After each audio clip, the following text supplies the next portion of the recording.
Hey guys, it's Carol and thank you for stopping by. I am here with 4 whips, a bit of plans, and some thinking about how I want to structure some of my cross-stitching going forward through the month of May. So I'm just going to jump right in with the whips. The very first thing I worked on this week is this DesignWorks kit called Start Doing, and I had started this one at the end of April. It's a very small kit. The entire design is only 5 by 7, and here's where you saw it last time. I thought the 8 was going to be strong enough to stand up on its own. Anyway, here we are today. You will see that I have started filling in around the word here, dreaming, with this very nice aqua color. My project came to a hard stop because there is plenty of this floss that came with the kit. I've misplaced it. Twice. It'll come back when it's ready to, but for the moment, I guess this poor thing gets to go into a premature hibernation, which is really sad because I was enjoying this. I was really hoping to get all the aqua around so I could start doing the backstitch around the words to make them stand out again. That's how it goes. My next project for the week is the Prairie Schooler, a Prairie Garden. Here's where it was last time.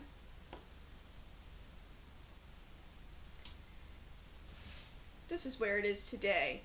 As you can see, I have finished the thistle motif. I know, very exciting. The funny part was realizing that I have the same purples. The dark purple in here is 3740, the light purple is 3041, which are the exact same purples that get used in Autumn Queen. So I realized that I basically have him sitting cut skeins of this on 2 separate project cards right now.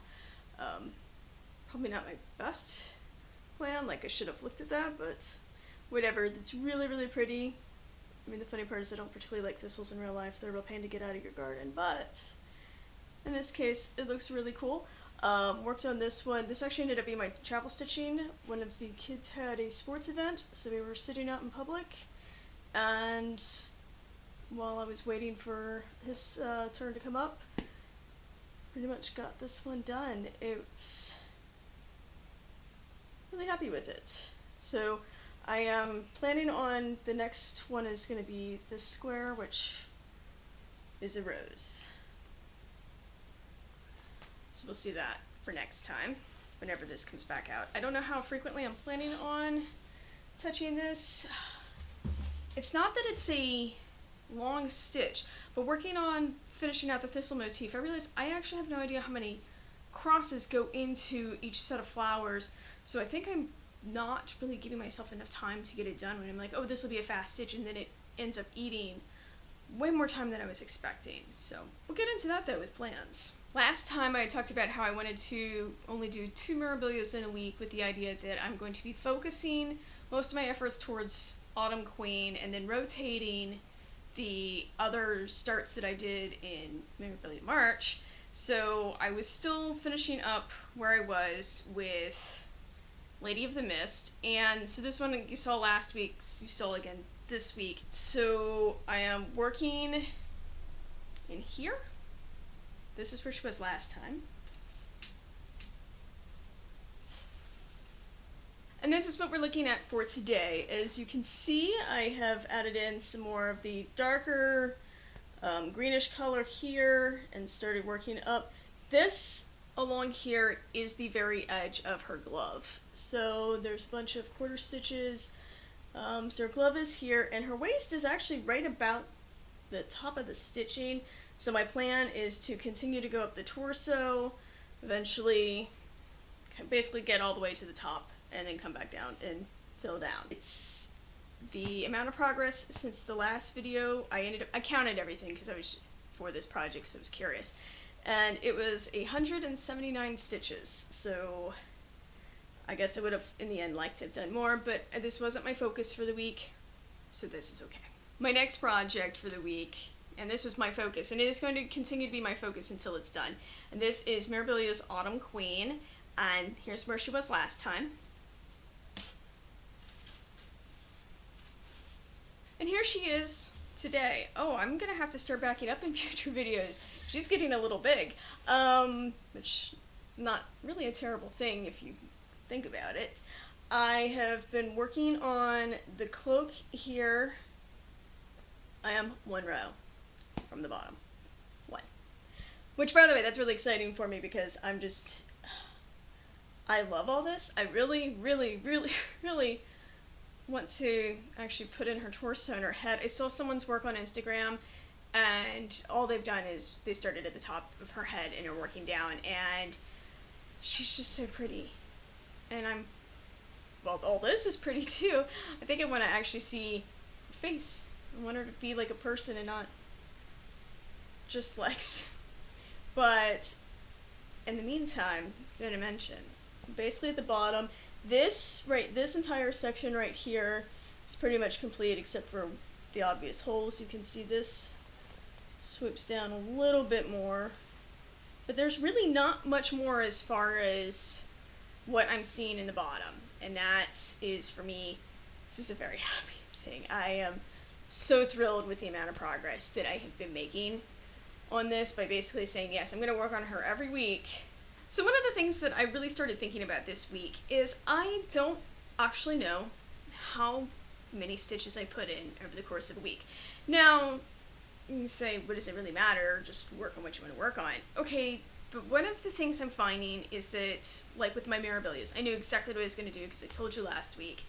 And it was actually pretty obvious to me, like, okay, this is going to be my focus piece. I'm going to put more time into it. And then this one's going to be kind of a secondary. I'll put in what seems like a good enough amount, but I don't want to take all that time away. And that went fantastically. What did not go so well is I didn't know what to do with my other side pieces.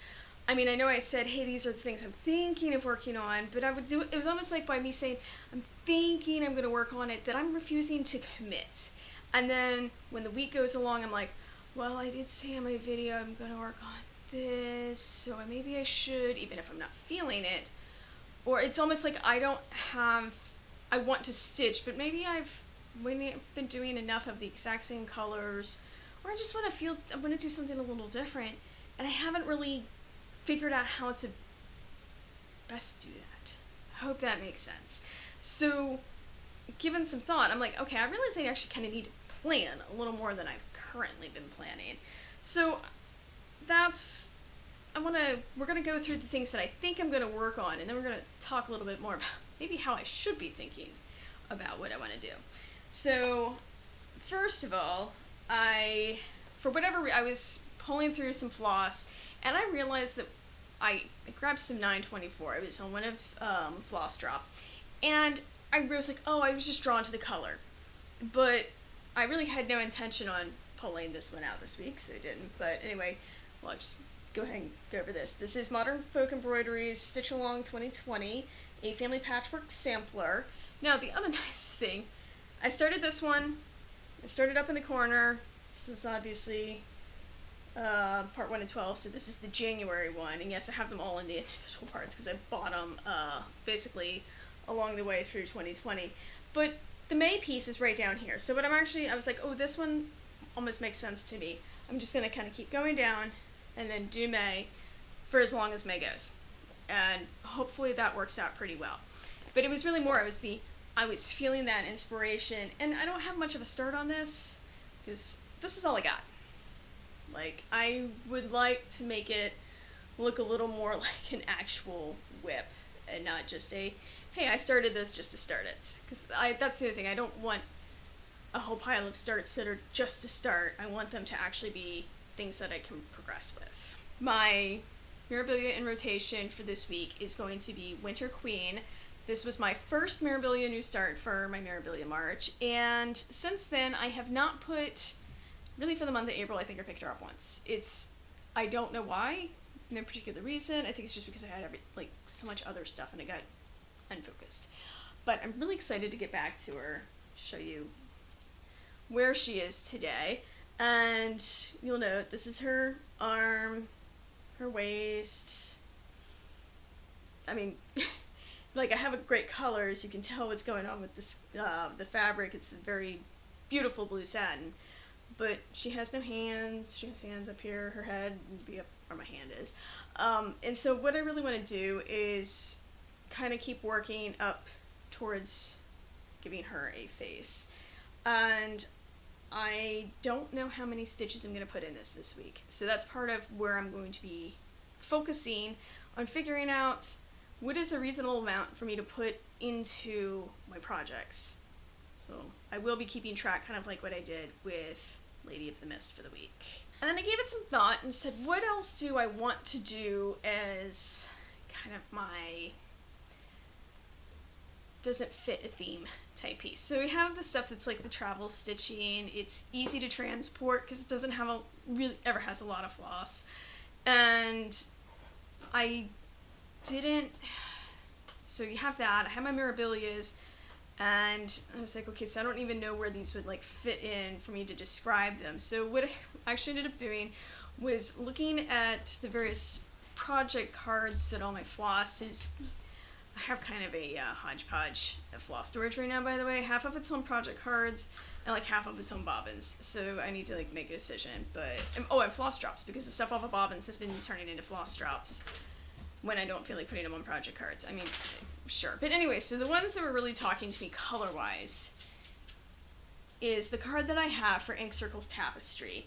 And isn't this just the absolute most gorgeous design? I mean, I don't know what it is about the interplay of in the photo, the colors with the fabric color, everything about this is just absolutely beautiful.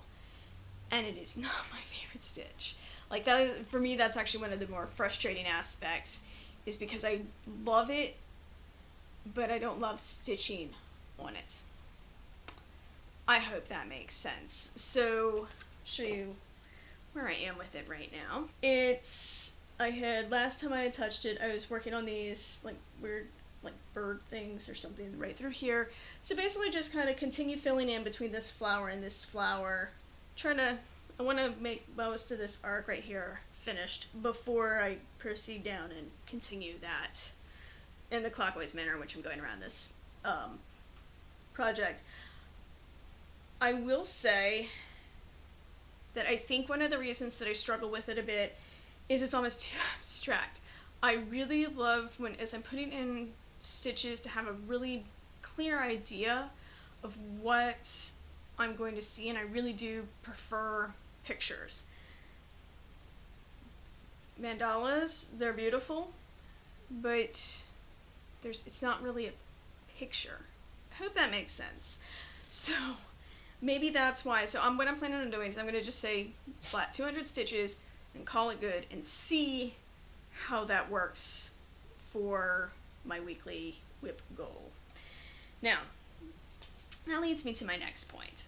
I have realized that the sweet spot for me is around, we'll say 4 whips in a week. If I do more than that, it's too much. I don't get enough done in any single project, so I kind of feel like it's just picking up a piece for the sake of picking up a piece and not because it's something that I really want to do. So I'm thinking 4 is the right answer. That's really 3 projects at home plus 1 thing that has traveled out with me, be it sports, church, etc., something.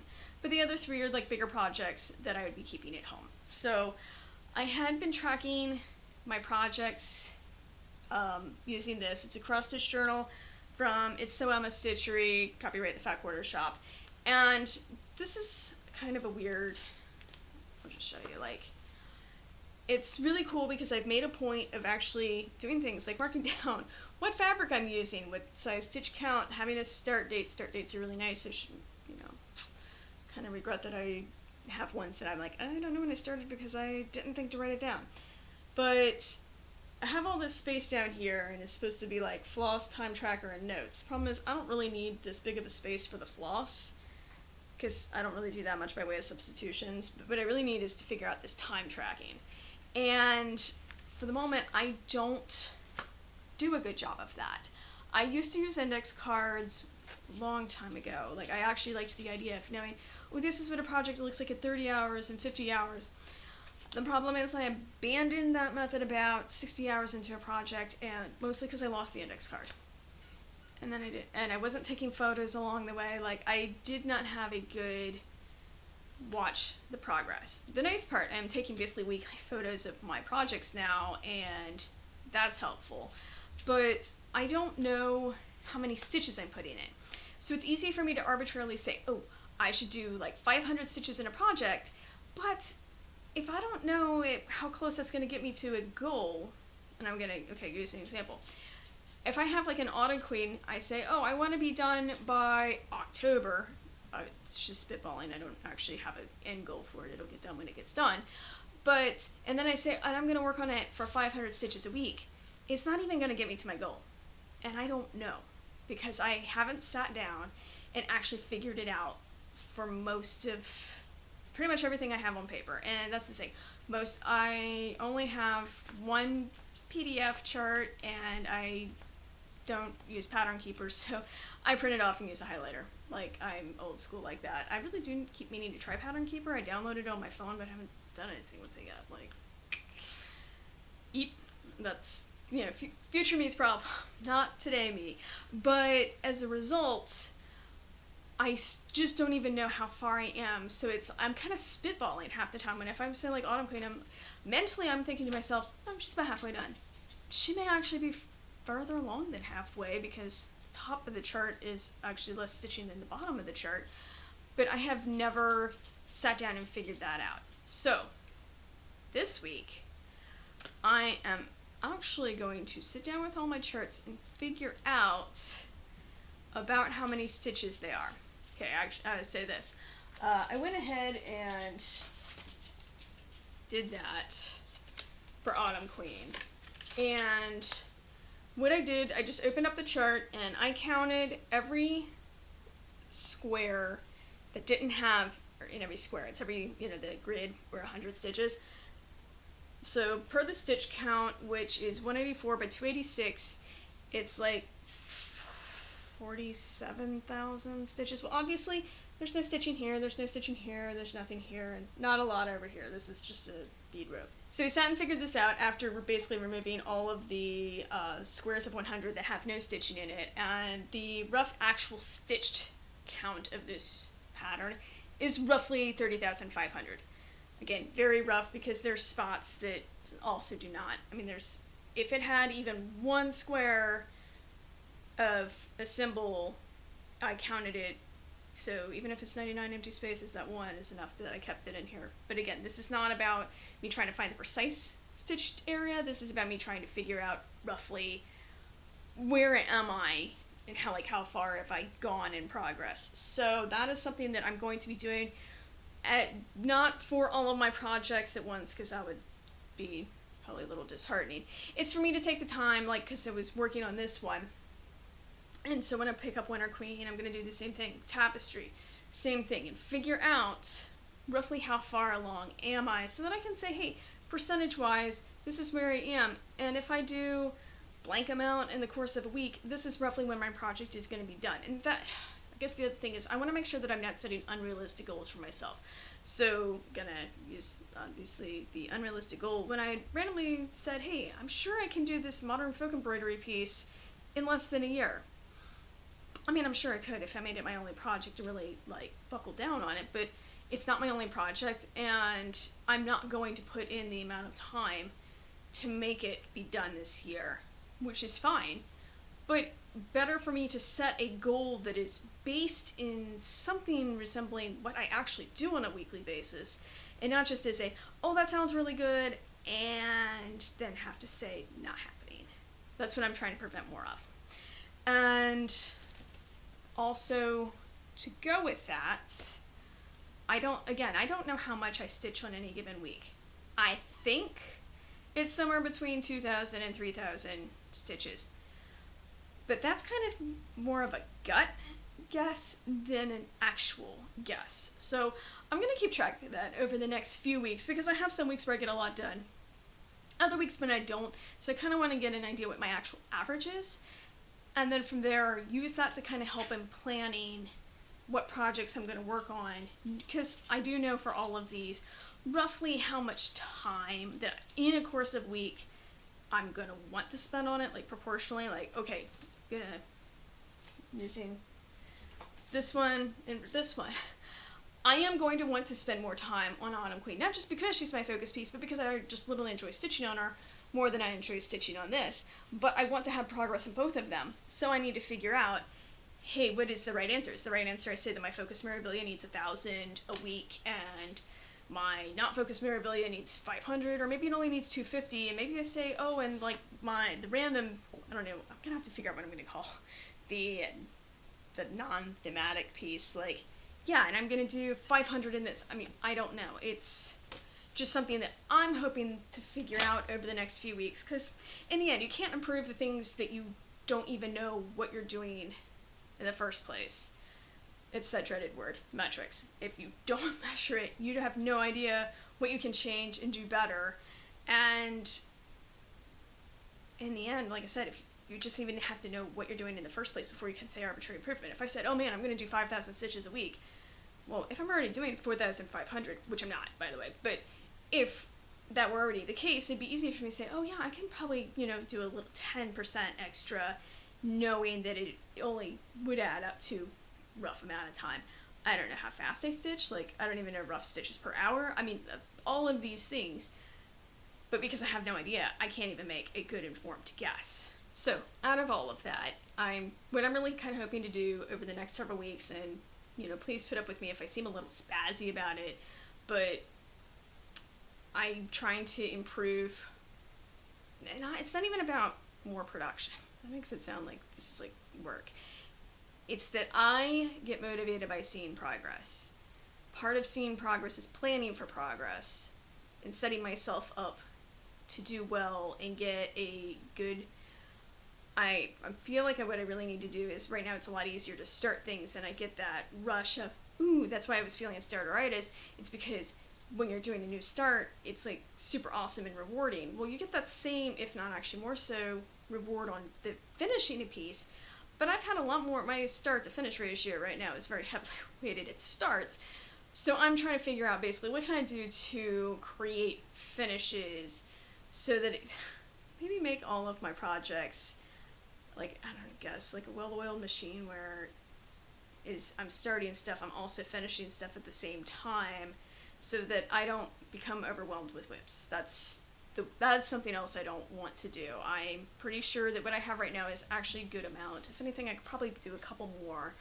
But, and I say this because there's stuff I definitely want to start, but I need to figure out, again, I don't want to have a whole bunch of projects at the beginning stages when they're less motivating than when I'm in the home stretch and I can see that finish line and want to push through and finish.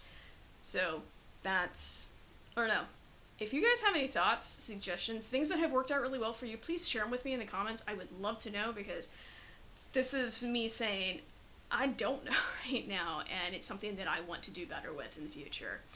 I hope everybody is having a great week and that your crafting time goes well for you, and I will see you next time. Bye!